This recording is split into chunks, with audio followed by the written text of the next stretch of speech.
एक बार की बात है कि भगवान शिव और माता पार्वती कैलाश पर्वत पे बैठे हुए थे। तब माता पार्वती भगवान शिव से पूछती हैं कि हे प्रिय, हे दीनानाथ, हे पालनहार, आप जगत का उद्धार करने वाले हो, फिर व्यक्ति को इतना दुख क्यों देते हो। तब भगवान शिव जी कहते हैं कि हे प्रिय, मैं संपूर्ण जानकारी आपको कि मनुष्य के जीवन में दुखों का क्या कारण है और यदि किसी मनुष्य के जीवन में दुख आता है तो उससे क्या होता है और व्यक्ति को उससे क्या प्रभाव पड़ता है, मैं संपूर्ण कथा आपको एक कहानी के माध्यम से बताऊंगा। तब माता पार्वती कहती है, हाँ प्रभु, मैं आपकी श्री मुखवाणी से यह कथा पूर्ण रूप से सुनूंगी। सब्सक्राइबर या जो भी ये वीडियो देख रहा है, मैं उससे भी यही कहूँगी, इस कथा को आप पूर्ण रूप से सुनिएगा। यदि आप इस कथा को पूर्ण रूप से सुनेंगे तो आपको दुख क्यों आता है हमारे जीवन में और दुखों का कारण क्या होता है, क्या दुख का कारण हम स्वयं होते हैं, ये संपूर्ण जानकारी आपको मेरे वीडियो के माध्यम से मिलने वाली है। यदि आप ये वीडियो संपूर्ण रूप से देखेंगे तो आपको इस बात का एहसास होगा कि हमारे जीवन में दुखों का क्या महत्व है। लोग सोचते हैं कि सुख का ही महत्व, नहीं, दुखों का अपना एक महत्व है। दुख हमारे जीवन में आते हैं तो उससे क्या इफ़ेक्ट पड़ता है, संपूर्ण जानकारी मैं आपको अपने वीडियो के माध्यम से दूंगी। तो चलिए शुरू करते हैं आपको बताना। इसके पहले आपसे एक छोटा सा निवेदन है, यदि आप मेरे चैनल पे नए जुड़े हैं तो चैनल को सब्सक्राइब करना मत भूलिएगा, लाइक करिएगा, शेयर करिएगा और कमेंट करिएगा और नीचे बेल आइकन है उसको भी ज़रूर से ज़रूर क्लिक करिएगा। तो चलिए आपको संपूर्ण कथा भगवान शिव ने जो माता पार्वती को सुनाई, आपको मैं अपनी वीडियो के माध्यम से सुनाना प्रारंभ करती हूँ। तब भगवान शिव माँ पार्वती से कहते हैं कि हे प्रिय, मैं तुमको यह कहानी सुनाने जा रहा हूँ। एक गांव था। गांव में एक हीरालाल नाम का एक व्यक्ति रहा करता था। वह अपने जीवन में बहुत खुश था। जो भी जितना भी था उसके जीवन में सब कुछ बहुत अच्छे से चल रहा था। उसके माँ बाप भी बहुत खुश रहते थे उससे। उसको इस बात का बिल्कुल भी दुख नहीं था कि हमारे पास कितना धन है, कि हमारे जीवन में क्या है। उसको इस बात का कोई प्रभाव ही नहीं पड़ता था। बस वो 2 वक्त की रोटी खा लिया करता था, 2 वक्त का उसको भोजन मिल जाता था। वो इन्हीं चीज़ों में खुश था और उसके परिवार वाले भी बहुत खुश थे। लड़का बड़ा हो गया। तब हीरालाल के पिता हीरालाल से कहते हैं, मैंने तुम्हारा विवाह एक कन्या के साथ तय कर दिया है। वह कन्या अत्यंत सुशील है और बहुत अच्छी कन्या है। तब हीरालाल कहता है कि हे पिताश्री, जैसा आप लोगों को उचित लगे आप वैसा करिए, इसमें मुझसे पूछने की क्या ज़रूरत है। तब उसके पिता जो होते हैं हीरालाल के, वो उसका विवाह तय कर देते हैं। तब भगवान शिव माता पार्वती से कहते हैं कि अब आप देखिएगा, किसी स्त्री का किसी के पुरुष के जीवन में आना और यदि वो स्त्री अच्छी ना हो और यदि उसका विवाह उसके साथ हो जाए और वह महिला यदि चरित्रहीन हो या अपने पति का या सास ससुर का सम्मान करने वाली ना हो और लालची प्रकार की हो, लोभी प्रकार की हो, तो क्या होता है। अब आप पार्वती सुनिएगा कि जब उस लड़के का विवाह यानी कि हीरालाल का विवाह उस कन्या रूपवती के साथ हो जाता है, जब रूपवती के साथ हीरालाल का विवाह हो जाता है तो विदा करके उसको घर पर ले आते। बड़े धूम धड़ाके से जैसे भी होता है उसका विवाह संपन्न हो जाता है। और जैसे ही उसको अपने घर में लेके आता है तो उसको खूब सारी खुशियाँ चाहिए होती हैं, सुख समृद्धि चाहिए होती है। हीरालाल का 2 वक्त की रोटी में ही, 2 वक्त के भोजन में ही खुश रहता था और प्रभु भजन किया करता था। जबकि उसकी जो स्त्री थी वो उससे बिल्कुल ही विपरीत मिली। जब विपरीत स्त्री मिली तब उस स्त्री को वह बहुत खुशियाँ देने की कोशिश करता था। जितना कमाता था वो सारे शौक अपनी पत्नी के पूरे किया करता था, परंतु उसकी स्त्री बहुत लालची स्वभाव की थी। वह आस पड़ोस में जाया करती थी, और जब आस पड़ोस में जाया करती थी तो जैसे ही लोगों को देखा करती थी कि अच्छे अच्छे वस्त्र पहने हैं, अच्छे अच्छे गहने पहने हैं, तो उसको इस बात का लोभ होता था कि मैं भी अपने पति से कहूँगी कि मेरे लिए भी सुंदर सुंदर वस्त्र और आभूषण लेके आए।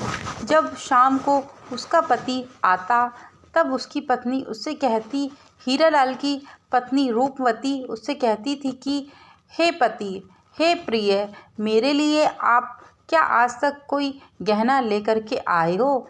तब हीरालाल कहता है कि हे प्रिय, तुम तो जानती हो कि मैं जितना भी कमाता हूँ उससे 2 वक्त का भोजन हमारा हो जाता है, तो यही बहुत बड़ी बात है। और फिर मैं तुम्हारे लिए इतने महंगे महंगे गहने कहाँ से लेके आऊँ? फिर भी मैं तुमसे वादा करता हूँ, मैं पूरी कोशिश करूँगा कि मैं तुम्हारे शौक़ सारे पूरे कर सकूँ। ऐसे ही करते हुए धीरे धीरे समय बीत जाता है। फिर कुछ दिनों के बाद फिर वह रूपमती अपने पति से कहती है, हीरालाल से कहती है कि हे प्रिय, मैंने अभी कुछ महीनों पहले तुमसे मैंने एक हार लाने को लिए कहा था, परंतु आपने कुछ कहा ही नहीं और ना ही मेरा हार लेके आए। तब रामलाल कहता है कि हे प्रिय, तुम तो देख ही रही हो कि आजकल कितना खर्चा हो रहा है, और हमारे जीवन में वैसे ही उतार चढ़ाव इतने आ रहे हैं। प्रिय, मैंने तुमसे वादा किया है, जिस दिन मेरे पास पैसा होगा मैं उस दिन तुम्हारे लिए ज़रूर से ज़रूर गहना लेकर के आऊँगा। तब वो शांत होकर बैठ जाती है, और फिर कुछ समय ऐसे बीतता है। फिर एक दिन देखती है कि वही स्त्री बहुत सुंदर साड़ी पहनी हुई होती है, बहुत लाजवाब साड़ी पहनी होती है, तो उसको देख करके वह जो रूपमती होती जल भुन जाती है। उससे कहती है कि रूपमती कहती है कि दूसरी औरत से कि मैं भी अपने पति से ऐसी ही सेम साड़ी मंगवाऊंगी, ऐसी ही मिलती जुलती साड़ी मंगवाऊंगी, क्योंकि तुम्हारी साड़ी बहुत अच्छी है। तब रूपमती उससे जैसे ही कहती तो वो कहती, अरे तुम्हें चाहिए क्या साड़ी, कहो तो मैं तुम्हें ला करके दे दूँ। तो रूपमती की जो पड़ोस में रहने वाली स्त्री होती है, रूपमती को वैसी ही साड़ी दूसरी ला करके देती है, और जैसे ही वह साड़ी ला करके देती है तो शाम को उसका पति आता है, वही साड़ी पहन के वो घूम रही होती है। तब उसका पति कहता है कि तुम यह साड़ी प्रिय कहाँ से लेकर के आई हो? तब रूपमती कहती है कि पड़ोस में जो सीमा रहती है उसने मुझे दिया हुआ है, तुम्हारी तो औकात है नहीं, तुम तो कुछ ला नहीं सकते हो, तो इसलिए मुझे उसने साड़ी ये गिफ्ट तोहफे में दी हुई है। तब हीरालाल कहता है कि देखो, तोहफे उसी इंसान से लेना चाहिए जिससे हमारी औकात मिलती जुलती हो, उनसे तुम बात मत किया करो, उनसे हमारा रहन सहन बहुत अलग है। वो थोड़े उकड़ू स्वभाव के हैं, तुम नहीं समझती हो, तुम्हें साड़ी देकर के तुमको नीचा दिखाने का प्रयास किया है। तब रूपमती कहती है, तुम्हें तो बस ऐसे ही लगता है। फिर जैसे ही दूसरा दिन बीतता है तो वही साड़ी पहन के रूपमती बाहर निकलती है, और वहाँ 8-10 महिलाएं खड़ी होती है।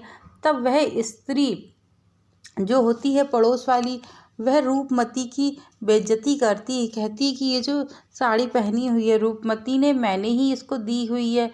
तब रूपमती को बड़ा ही लज्जित महसूस होना पड़ता है, और तब जब लौटकर अपने घर अपने पति को सारी घटना सुनाती है तो उसका पति कहता है, मैंने तो पहले ही कहा था तुमसे ये साड़ी वापस कराओ जाके, लेकिन तुमने मेरी बात सुनी ही नहीं। तब वह साड़ी उतार करके वो रख देती है, फिर वह साड़ी कभी नहीं पहनती है। फिर एक दिन उसका पति उसके लिए वही तोहफे में हार लेकर के आता है जो कि उसको बहुत पसंद था, और जैसे ही उसको खोल करके देखती है तो वो बहुत खुश हो जाती है, परंतु उसे इस बात का ज्ञात नहीं था बिल्कुल भी कि किस तरह से उसके लिए यह तोहफा उसका पति ले करके आया है। दिन रात मेहनत करके, खूब मेहनत की, उसके बाद पैसे जुटा के उसके लिए तोहफा लेकर के आया होता है।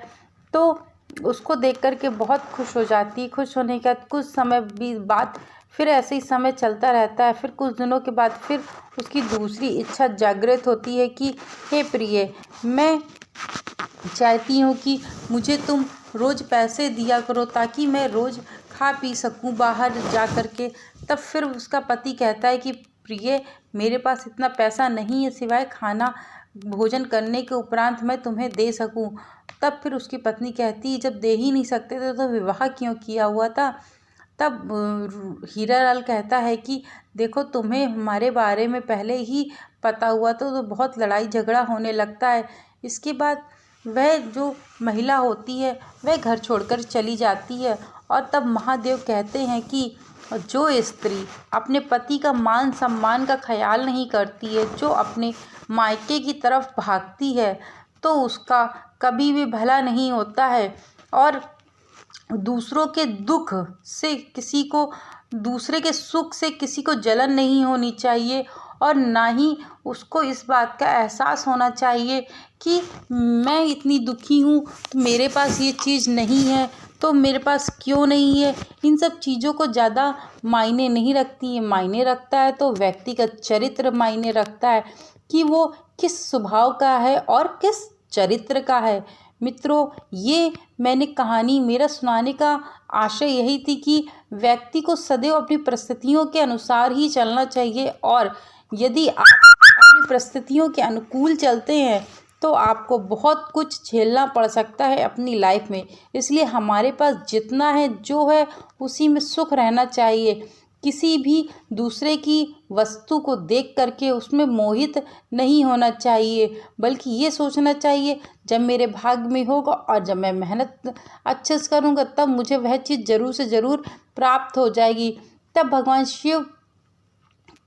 शिव देवी पार्वती से कहते हैं कि हे प्रिय, यदि कोई भी स्त्री अपने पति का सम्मान न करते हुए किसी गैर महिला से सामान लेती है और उसमें अपने पति को लज्जित करने का समय देती है, अवसर प्राप्त कराती है, तो ऐसी स्त्रियों को कभी भी स्वर्ग की प्राप्ति नहीं होती है और सदैव वो नरक में ही विराजमान रहती। इसलिए हमें दूसरों से अपनी तुलना नहीं करनी चाहिए कि दूसरों घर में क्या है क्या नहीं है। इस बात से इसका कोई फ़र्क नहीं पड़ता है। जो जितना है जैसा है उसी में यदि मनुष्य खुश रहना सीख जाए तो उसके दुख, आधे से ज़्यादा दुख अपने आप ही समाप्त हो जाएंगे।